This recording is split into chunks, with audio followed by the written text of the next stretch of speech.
It was an accident, but their lives were bent. Docile and obedient, I went in the chance that the strange ambulance would take me to get well. Instead, I would witness an inner circle of hell. A nameless town we were just passing through. Something strange about your eyes, but hell, even then I loved you. The crunch of twisted metal had me settled. Asphalt bed. What were those words you said? Babe, it will be okay.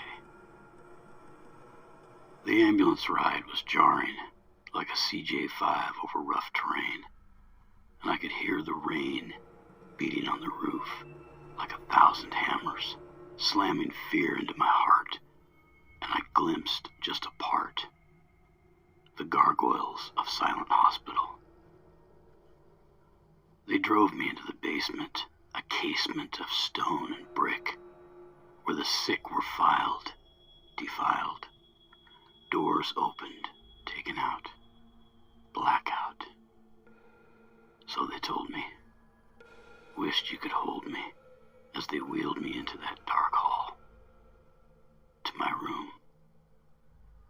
By the time I woke up, in my bed I was trussed, clamped with damp steel, not allowed to feel sunlight in a windowless room where the gloom and shadows teased, taunting with a haunting sense of despair, impending doom. That goddamn room. Should have known it was a sham.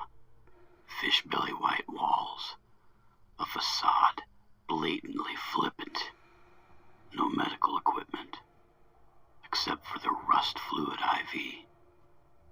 Oh God, what did they put into me?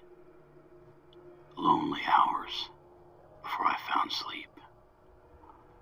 I became twisted and insane. How else can one explain the nurse naked in blood and the mud falling from the ceiling? Scared feeling as the hulking orderly with an axe, skulking, face disfigured, grotesque. I couldn't get any rest.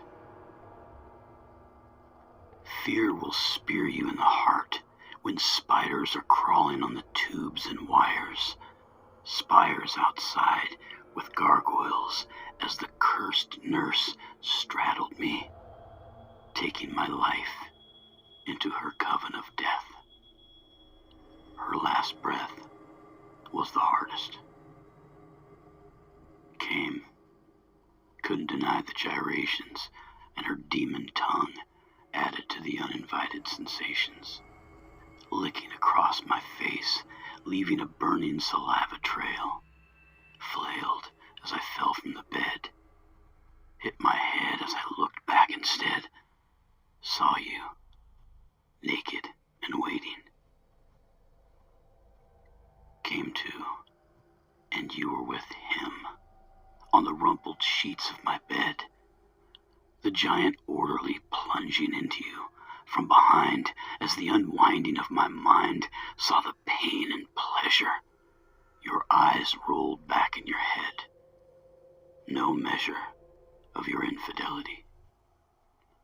After that, I lay in a cold sweat, afraid to move, afraid of more. Yet, unrestrained, I crawled to the floor.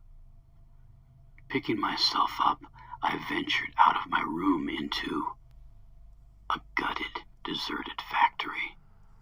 Burned machines and broken steel ties. Silent Hospital was a lie. Gore was present, as well as bones. Seems I was truly alone. Just the far-off ringing of a phone.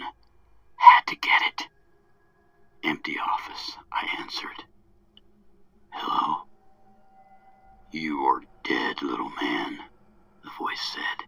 Your maggots will be your luck. I screamed into the darkness. What the fuck? The right writing on the walls was algebraic, with geometric contusions, problems without conclusions. God, I hated the subject of math. And just outside the building was a Roman bath where 7 large women cavorted. They weren't swimming. Tried to escape their gaze, but they found me in the haze. They asked me to solve them, to touch and fuck them together, and the tether of my mind, a trap about to snap, with tongues pressed to every portion of my body. I had nothing left to offer, so I left bloody. Trudging on, I spied the church. I lurched haggard in the jagged night. Slipping, I fell and crushed the shell of my head on a rock. Coming to, Sister Magdalene was stroking that part of me. She must be joking. "This is not sexual," she said, almost bored, "but we need what they gleaned from your sword." Too tired to move, expulsion, no fireworks, just that rapid monotone pull and jerk. "Not much to work with, I'm afraid," she said, and bade me farewell, as she took my specimen to hell. Helmut von Schwager, that is, a scientist trying to determine if I was dead or doomed to survive. That is when I woke up dead. Well, in a coma anyway. The church had fallen away, and a voice destined to sway whispered that I could die, having discovered nothing, exposed no lie, or go back and solve the mystery of my resolve. From my coma, I saw you weeping, and blood was seeping from the tubes. Twisted and lubed probe protruded from the cavity of my chest. Fuck this coma. I am blessed. Blessed to wander through a mad world, but I figured it was better than not knowing how little of the truth was showing. As I found myself back on the road, I saw many dead, victims of man's blunders. Titanic children, drowned, blue-faced, and burned young girls from the triangle shirtwaist.